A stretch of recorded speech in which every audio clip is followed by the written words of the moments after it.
দুধের তৈরি যে কোনো ডেজার্ট আমার খুবই পছন্দ। তার মধ্যে সবচেয়ে বেশি পছন্দ হচ্ছে ফালুদা। আমার বাসার সবাই খুব ফালুদা পছন্দ করে থাকে। যে কোনো ঈদ বা অকেশনালি বা রোজার মাসের প্রায় দিনই আমার এই ফালুদাটা তৈরি করা হয়। আমি যেভাবে ফালুদা তৈরি করে থাকি আপনাদের সাথে আজকে সেই রেসিপিটাই শেয়ার করব। প্রথমে এখানে আমি 1/2 কাপ পরিমাণ সাবুদানা ও 1/3 কাপ পরিমাণ নুডলস সমপরিমাণ পানি দিয়ে ভিজিয়ে রাখবো প্রায় 30 মিনিটের জন্য। এর সাথে কয়েকটি কিশমিশ, কাজু বাদাম ও কাঠবাদাম নিয়ে নিয়েছি। 1/4 কাপ পানির সাথে আমি 2 চা চামচ কাস্টার্ড পাউডার গুলিয়ে নিব। 2 টেবিল চামচ গুঁড়া দুধ নিয়ে নিব।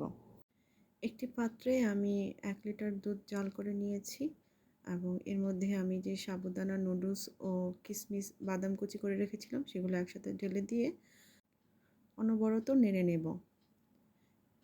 চুলার আঁচটা মিডিয়াম রেখে এখানে অনবরত নেড়েচেড়ে রান্না করে নিতে হবে। সাবুর দানাটা যখন অনেকটা ট্রান্সপারেন্ট হয়ে যাবে, ম্যাক্সিমাম 70% হয়ে যাবে, তখন এর মধ্যে আমি গুঁড়া দুধটা ঢেলে দিয়ে আরও কিছুক্ষণ নেড়েচেড়ে রান্না করে নেব। আজকের এই দুধটা আমার খালা শাশুড়ি গ্রাম থেকে পাঠিয়েছিল। দুধটা খুবই ভালো মানের ছিল।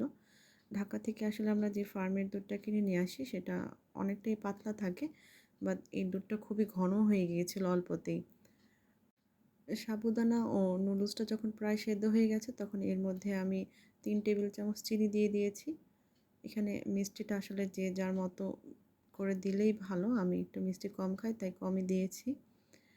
চিনি দেওয়ার পর আমি আরেকটু সময় নিয়ে খুব ভালোভাবে রান্না করে নিলাম এবং শেষের দিকে এর মধ্যে আমি যে কাস্টার্ড পাউডারটা গুলিয়ে রেখেছিলাম সেটা দিয়ে 2 থেকে 3 মিনিটের জন্য আরেকটু জাল করে নেড়েচেড়ে নামিয়ে নিব এবং চুলাটা অফ করে দেব। অন্য একটি পাত্রে আমি ফালুদার জন্য জেলি তৈরি করে নেব।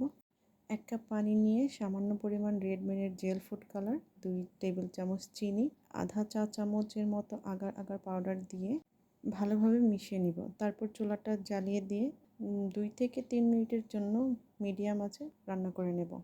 যখন বলক চলে আসবে তখন আমি একটি পাত্রে ঢেলে দিব। এখানে আমি একটু হার্ডভাবে তৈরি করার জন্য একটু আগার আগার পাউডারটা একটু বেশি দিয়েছি।